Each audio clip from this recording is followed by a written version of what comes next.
ab. Grausigerweise ein junges Mädchen in einem Wald nicht weit von hier geschändet und ermordet hat.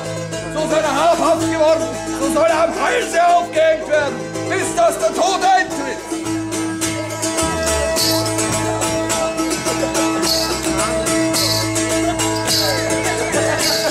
Ein Spielmann sang, ein Mädchen schön, zur Dudelsackmusik sich im Tanz im Kreis dreht.